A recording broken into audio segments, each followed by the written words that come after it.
Good morning. Good morning. It's about time to begin. At this 9 o'clock hour, normally, of course, we have our Bible classes. This morning we have a special session. It's going to be led by Russ Ladrone. Russ and Marty Broadwell have been with us the last couple of days, sharing with us some information from Scripture concerning the eldership, shepherding the sheep. This morning, Russ is going to talk to us about the church's role in developing elders, and we're looking forward to this. We invite your close attention to the study. In the next hour, Marty will speak to us in our worship hour. Before we start the class period then this morning, we'd ask you to go to God with me in prayer. Our Father and our God, we're so thankful to you for this good day.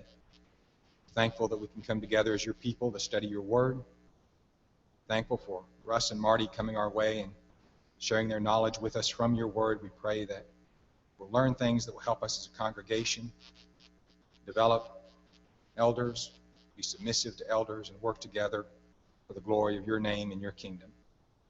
We ask you to bless Russ and Marty both as they speak to us today, that they may be at their best, share with us things that are vital to our understanding of your word and our relationship with one another as your people. In Jesus' name we pray. Amen.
One of the things we talked about last night was what happens if something unusual occurs inside of the assembly, maybe during a worship service. Somebody comes in and disruptive to it. Who's going to stand up and try to deal with that? You know, we can almost picture all the elders pointing over to the preacher or to each other. Who's going to take care of it? So don't worry about that little disruption. These are the kinds of things that elders are supposed to be prepared to do, whether we are or we aren't. I wanted to begin by thanking the elders for allowing us to come. This is a topic that is very important for churches to think about, and one that's meant a great deal to Marty and to me, both in the work that we've done as elders, but also in a couple of other opportunities to go and to talk about this subject or share it with some of the men in the congregation where we are. Especially want to thank Wayne and Shirley for putting us up in their home, and for the Boyds last night with a very nice meal, and for a lot of others I know who had a great deal to do with making things work this weekend that we don't necessarily know about. You may be sitting there wondering about this topic or our focus on elders. It may seem as if that's not really something that is pertinent to you. After all, there are 5 elders here, but well over 200 will be in attendance this morning. Elders are men, so maybe that reduces the relevance to only half of the group that's here this morning. Or you may even be thinking that it's only relevant to a handful of men who might ultimately one day become elders. What I want to do in our discussion this morning is to let you see more clearly the role that everybody can play in terms of both developing elders and also working alongside of them. I think it's important for a congregation to have something in mind. And so I want to go through a number of things, but we would have done this a little bit like a class, but I know that this is literally the entire assembly this morning. So I will primarily just speak to you about some of these things, knowing that your wisdom in some of these questions would help to increase some of the things that we might talk about as we go through this. First of all, I'd like to ask this question. I want you to be thinking about this idea of what you could do as a congregation or as individuals in terms of helping men to develop and grow spiritually so that one day they might serve as elders. That's really kind of at the heart of this idea that you have some place in all of this. It really is something that you can be doing. And I would ask you to begin by opening up your Bibles to 1 Peter chapter 5. There's a section in 1 Peter chapter 5 in which Peter begins by giving some advice to those that are elders. And once he's finished with that advice, he turns his attention to the rest of the assembly. And in verse 5, it'll depend on your translation as to whether it's speaking specifically about elders or just about those that are older. But what I want you to notice is the attitude that everybody is to have. He says here, likewise, you who are younger, be subject to the elders. Clothe yourselves, all of you, with humility toward one another, as God opposes the proud but gives grace to the humble.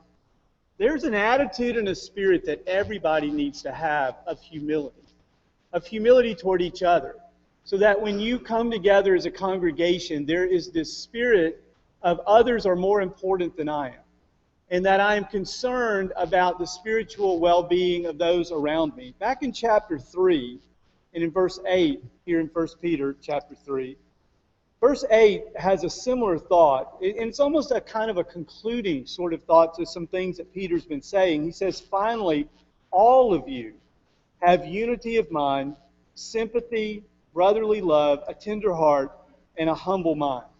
So the very first thing I would say is that everybody needs to develop this spirit of humility and submission. Imagine a man who has worked or worshiped in a congregation where everybody has that kind of a spirit, where he's comfortable knowing that others are not trying to put themselves first, there isn't this grabbing for self-interest. And so he's also kind of developed that same attitude of submission and humility because he's used to seeing it in the conduct of others. Think about how much easier it would be for a man like that if you were to ask him to serve as an elder. How much more ready he would be to take on that responsibility if he knew that that was the spirit that everybody had. The other advantage I think that exists in having that kind of a spirit is that on occasions you're going to have a process where you select elders. And those elder selection process sometimes are periods of great anxiety.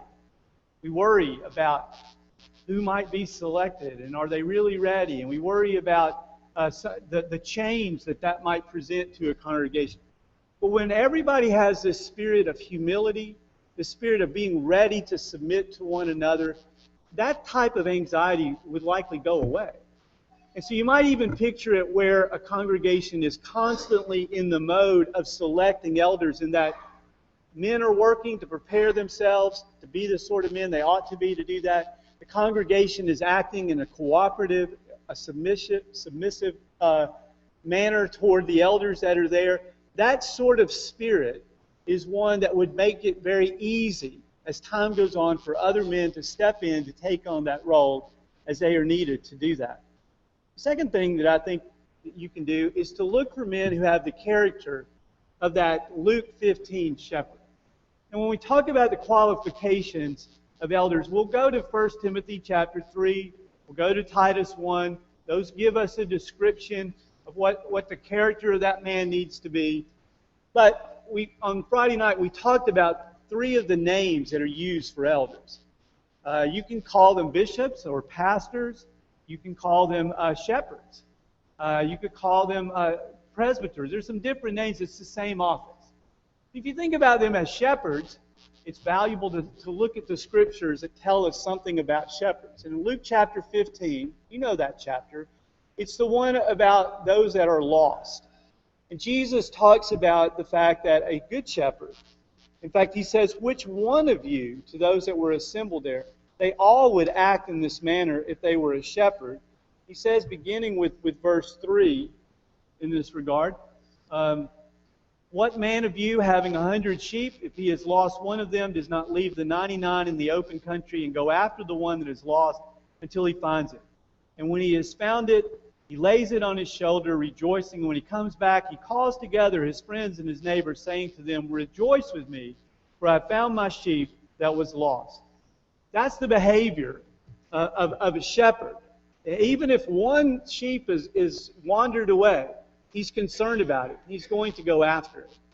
Submit to you that there are men in this congregation who have that kind of spirit who are not now serving as elders.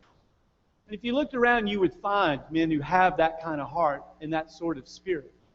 In fact, I think the way that you can find them is to go through this exercise in your mind.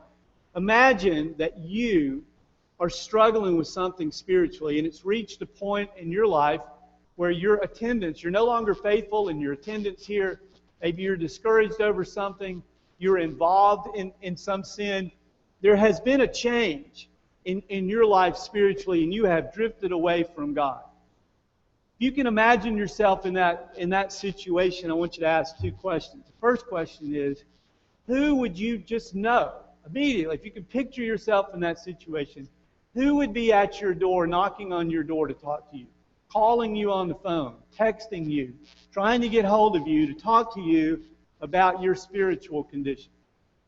Because the person you know would do that is somebody who's got some of this spirit of this Luke 15 shepherd. The second question is kind of related to it, but you may not have exactly the same person in mind. Who would you want to be there? Who is that person that you know of who's very effective in reaching you, who you feel has an influence over your life? That if you were in that kind of a situation, that's the person you would want to be there to talk to you, because you have always been influenced by them in a good way. And the way that they speak to you is an effective way. And the spirit and the manner in which they carry themselves is something that if you were drifting away from God, that person you know would be able to help you to think about it and to come back to the Lord. Anyone you answer in those two questions is somebody that you can think of and recognize as someone who can make a good elder. They've got the spirit of that shepherd that they need to have. And once you've kind of thought through and identified some of those kinds of men, you really ought to begin to increase your knowledge of them. Try to know them better. Don't just focus on, I think this happens oftentimes, is one reason for asking you to go through that sort of an exercise. I think that you will think about men that are not necessarily those that are out in a public manner, maybe teaching a large class like this, or leading the singing, or doing something in a more public manner. Hopefully what it will help you to do is to identify some of those who have maybe a less well-known role, but their character and their heart is that of a man who would make a good shepherd. So you want to find them, and then you want to begin to know those men better. You might ask yourself, how do you get to know people better? I think most of us understand this. If you find a man like this, have his family into your house. Begin to use your hospitality to know them better. But there's some other things I think that are worthwhile to do as well. When you're in a group setting, spend more time with that individual. See if you can't, in that kind of group setting, be closer to them. Or if it's a group meeting or something where you are doing some work on behalf of the Lord, watch how they conduct themselves in that work. When you're in a Bible class with a man like this, begin to listen more carefully to the comments and to the answers that he gives in those classes. Not because you want to be critical of them, but think about the value of your listening, because one of those qualifications for elders has to do with their degree of knowledge and wisdom in the Scriptures and ability to even be able to deal with false teachers. You can learn a great deal about an individual based on their comments in a class. You can see maybe they have a weakness, a lack of understanding in a certain area. And that might be something that you could help them with down the road, as you recognize they've got the heart of a shepherd, but they're not yet quite there in terms of their Bible knowledge. And I've identified that, and I'd like to help them in some way. Or speak to the elders about this man that you believe might become a very good shepherd down the road, but you think he needs some instruction or teaching in a particular area. You'll learn some things by paying attention to those. Listen to the comments that others make about them.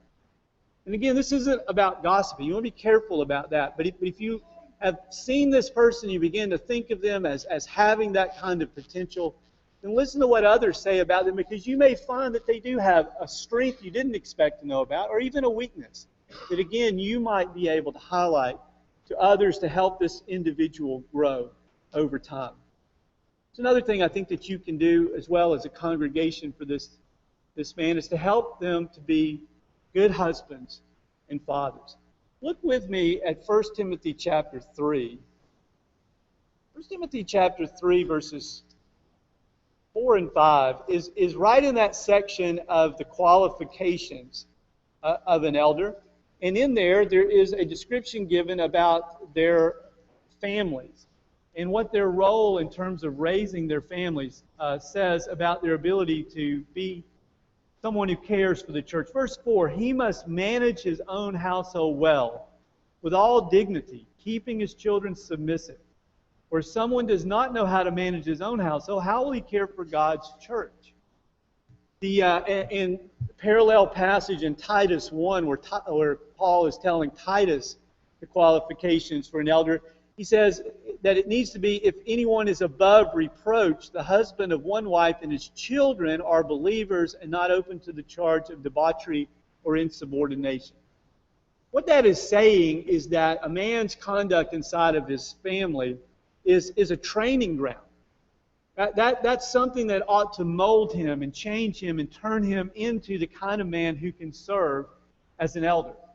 And unfortunately, there have been a number of men over the years who might otherwise have become very skillful, helpful, edifying elders, but because of failures inside of their family, those opportunities never came later for them to serve in that capacity. I think there's a role that you can play in terms of helping good men and women raise their children in such a way that when it is all finished, we can look back and say they've managed their household well, that their children are submissive to the Lord and they're not insubordinate. And if our thought is that in this training ground for the man, we need to kind of leave them alone over here, and that's how we know whether they really can do well, we've missed the point. We want to help to train them. The whole congregation could help to train them as you're involved with their children. But we might just kind of put all of that discussion about elders to the side for a moment and think about the fact, isn't that really what we all should be doing anyway? In our efforts to help and to serve one another, don't you have some responsibility? Even if they're not your children, those children, all these children, we're all here together. Look around you, see all of these children that are here. If you have an opportunity to be an influence in their lives, shouldn't you be that positive influence? Knowing them, being close enough to them to have some influence in directing them toward the Lord over the course of their life. You can also think about this, though, as your opportunity to help those families. Now, I can remember with our children, as we were raising them, feeling kind of two thoughts. One was that I really need a lot of advice here. I'd love to have some advice. And then Kay and I would look at some of the older couples who were farther along in raising their children and look for the ways that they were doing things that we thought were working. We wanted that advice. And at the same time, kind of had that spirit of not wanting anybody to criticize us. You know, we were sensitive. I think most parents are sensitive about that. How do you help somebody rear their children without insulting them in some way, in the way that what they're doing? I think you know that the way to do that is you've got to be close to them. You need to have built up a trust with them so that your advice is something that's well received. So as a congregation, you should look for, when you see those kind of men who have this potential, you should do it with anyone, where you can have that close relationship. Be willing to speak to them about how you raised your children, about the struggles you had in certain ways, the things that work, the lessons that you learned. That's a very valuable thing to them. And then you need to tell them, I think, what you see about them in their future. I mentioned on Friday that I have served as an elder. In November, I believe it will be 8 years that I've been an elder.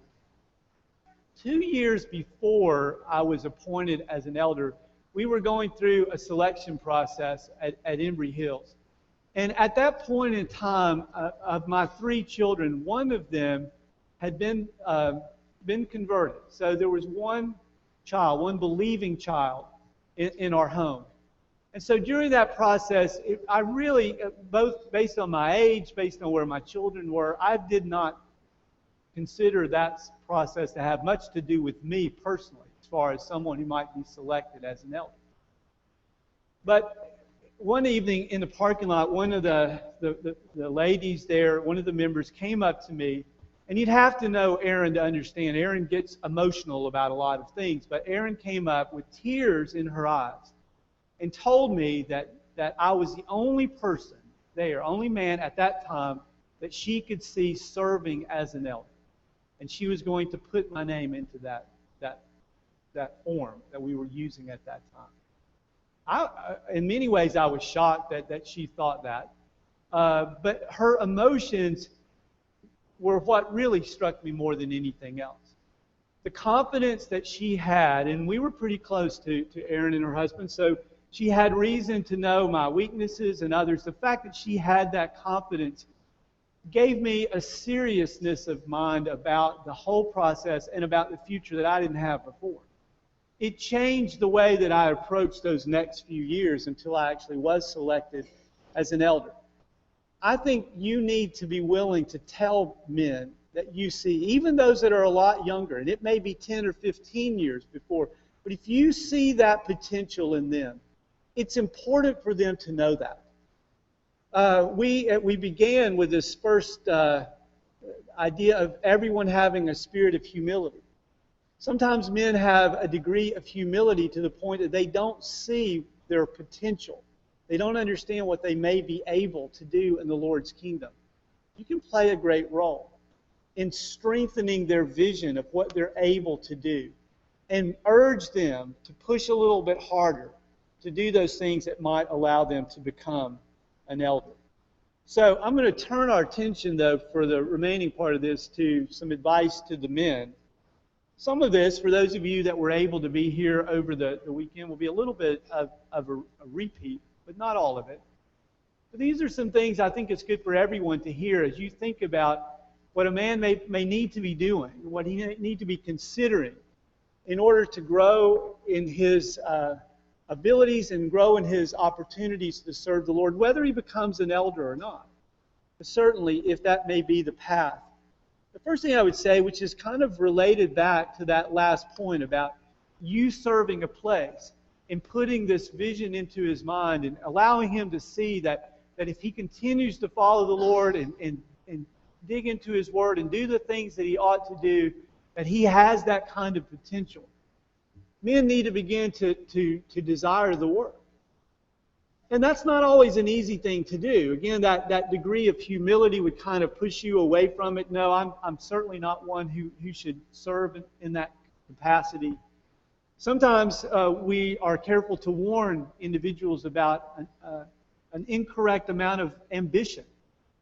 Someone who might desire the work because they want the attention of others or they want the title behind their name somehow. That can be a bad thing. And in trying to be sure that young men understand that and don't have that in mind, we may keep them from desiring the work as they ought to. But if you look at the passage in 1 Timothy chapter 3 and verse 1, which talks about it, and your translation will say this latter part, maybe in some different ways, but it says that they desire a noble task, or the New King James Version says a good work. This is a worthy task to take on. It's an important thing. And so men need to learn how to desire this. And that's been one of our purposes in coming here this weekend, has been to maybe stir up among a number of your men a recognition of what's at stake, of the importance of the work and of the souls that could be saved or could be strengthened or helped to grow in the way that they ought to, and the impact that then in turn those men and women can have on others. There's so much at stake. Why not desire the work? But in the proper way, with the spirit, the right spirit of humility. If a man does desire the work, if you are someone here who who says, and you can understand how that maybe that's something that you could do down the road. There's two pieces of advice that I'd like to give you related to that. And these are a little different than some of the things that we talked about this weekend. The first thing that I would ask of those men is to endeavor or make your efforts to stay here. Or if you're visiting wherever you are currently worshiping and having some influence. One of the reasons we began to put some of the material that we've gone through this weekend together, so we looked back over the history of the congregation there at Embry Hills. And what we saw was that we had like this unlimited supply of deacons. We now have 28 men serving as deacons. But we've had a lot of change in those men as some have moved away and gone on to other places. We've always been able to find men ready to step in as deacons. I can't remember a single time we said, we need 3 men to serve as deacons. Here are the forms. Please give us your feedback on those. And we didn't get enough names that maybe we could have asked twice that many to have served as deacons. And yet, over the years, we have frequently asked, okay, does a congregation believe that a man is ready to serve as an elder? And the feedback would be, no one's quite there yet.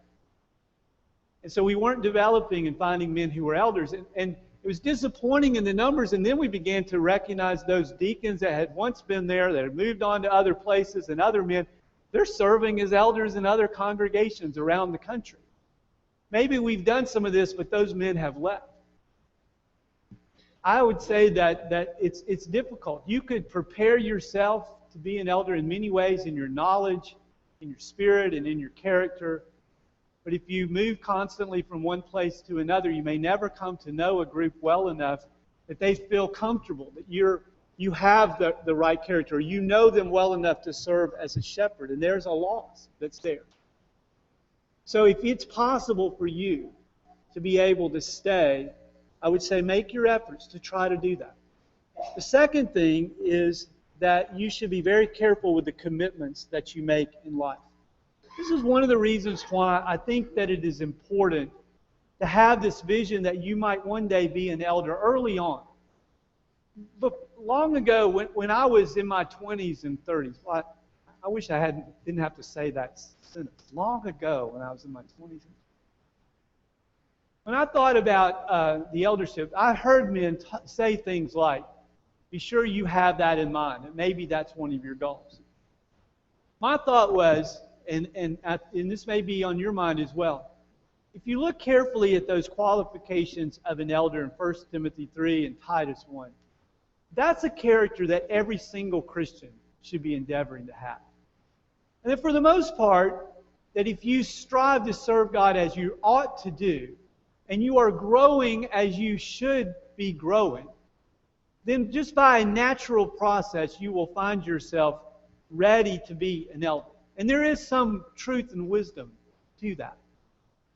But at the same time, what you're missing are some of those long-term goals, where you look out to the future and you recognize that what you may want to be able to do in the future is going to be dependent on the decisions that you make today.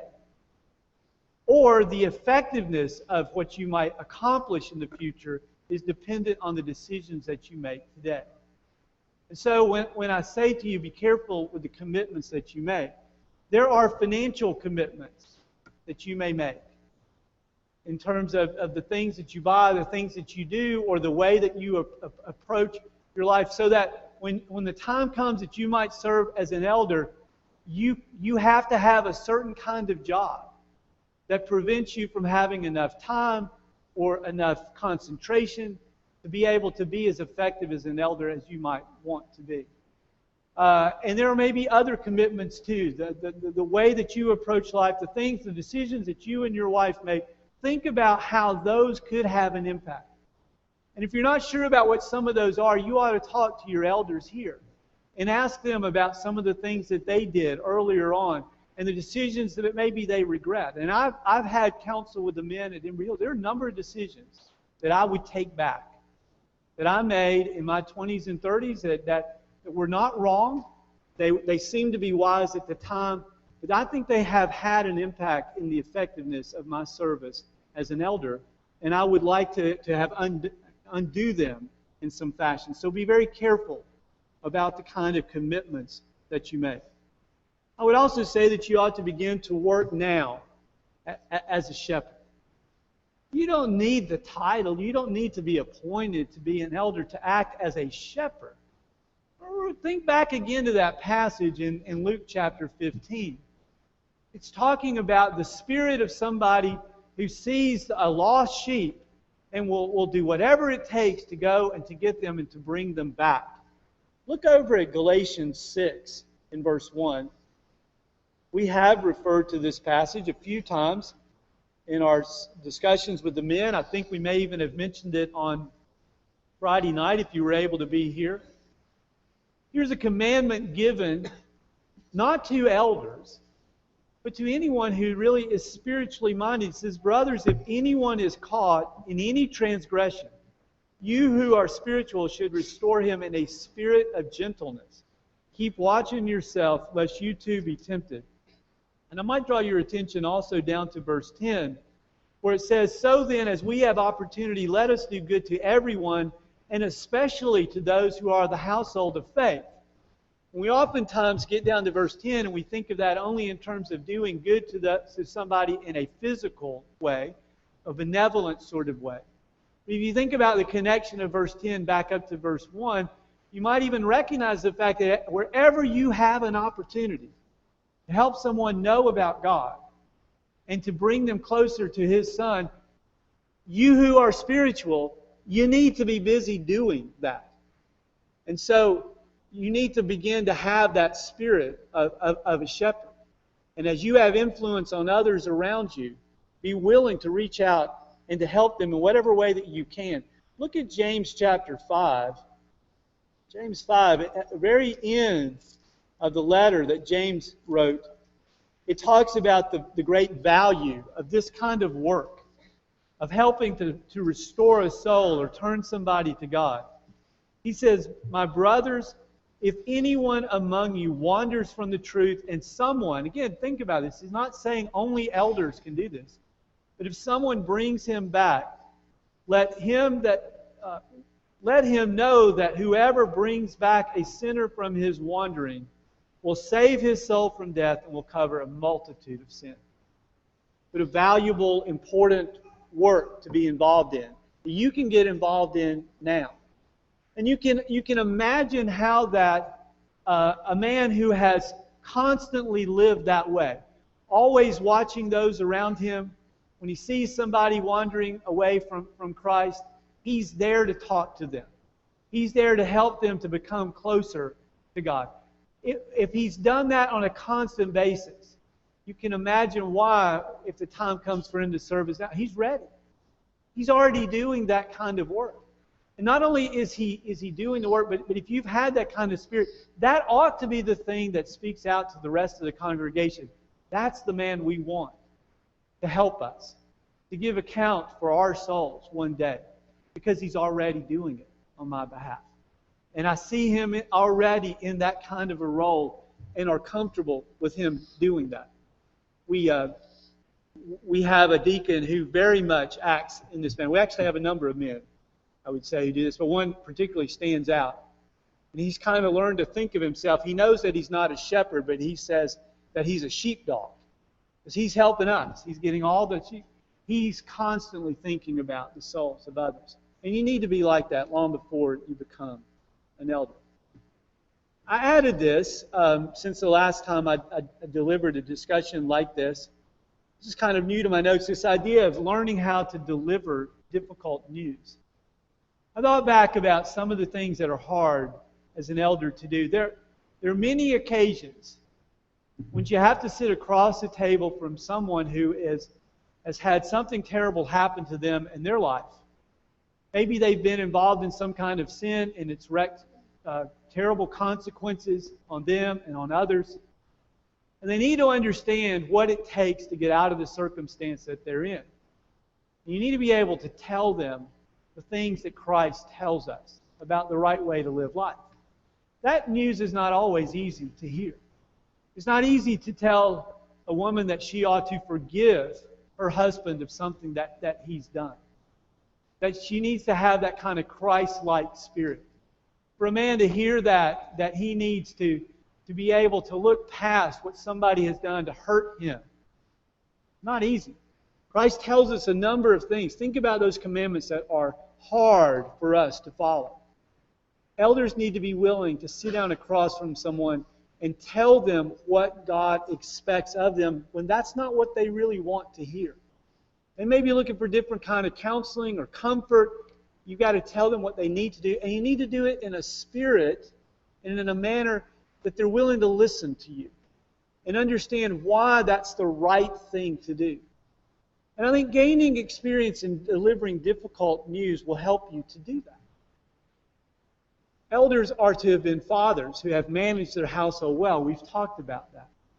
There's an opportunity for men to learn how to discuss things that are hard to discuss.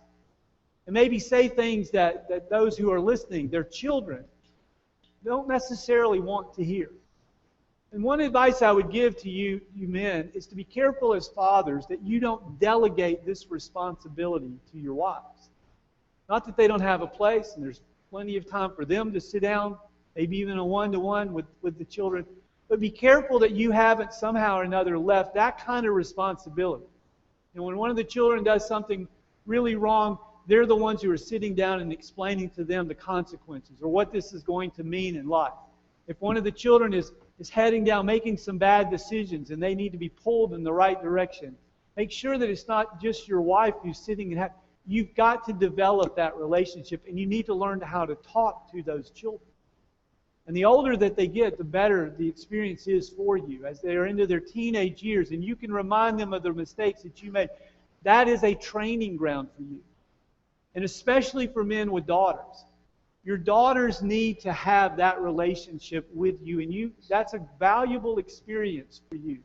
Don't let, especially as your daughters get older, that the relationship they have on these kinds of things is only that between the mother and the daughter. You need a role in that. And they will treasure you for it, and it will help to prepare you to be the kind of man you should be if you were to serve as an elder. And it may very well be that you have some opportunities like this in your jobs as well. Not every job does this.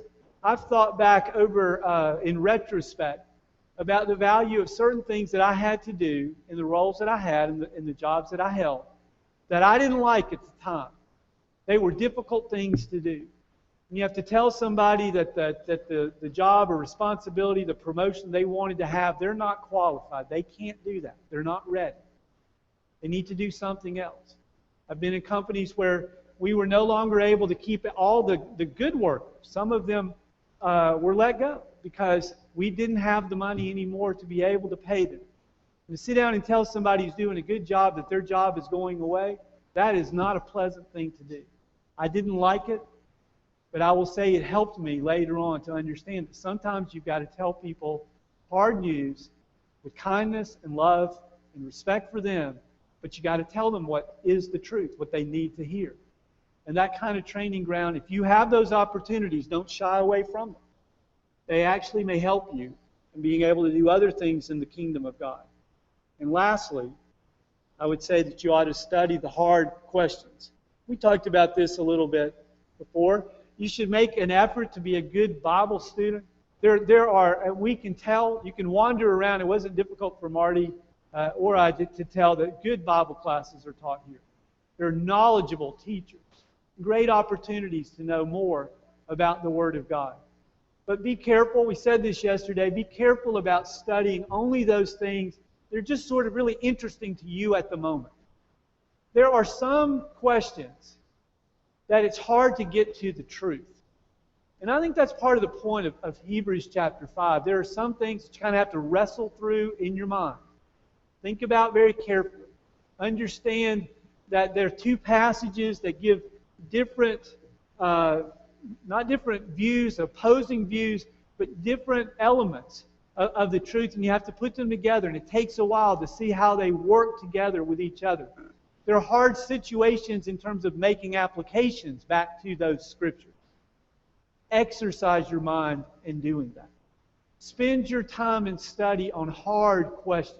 You don't know the answer to something, that's good. That's where you should put your attention on, that question you're not quite sure of. And use the resources around you. You know, you've got Steve and the elders and other men that you have respect for. Listen to them, learn from them, and find the answers to some of these hard questions. We shared with the group. I know that as I began to serve as an elder, I realized that there were so many questions I hadn't even thought of before. I'd had the time to study. I put time into Bible study, but I had not put time into those kinds of questions.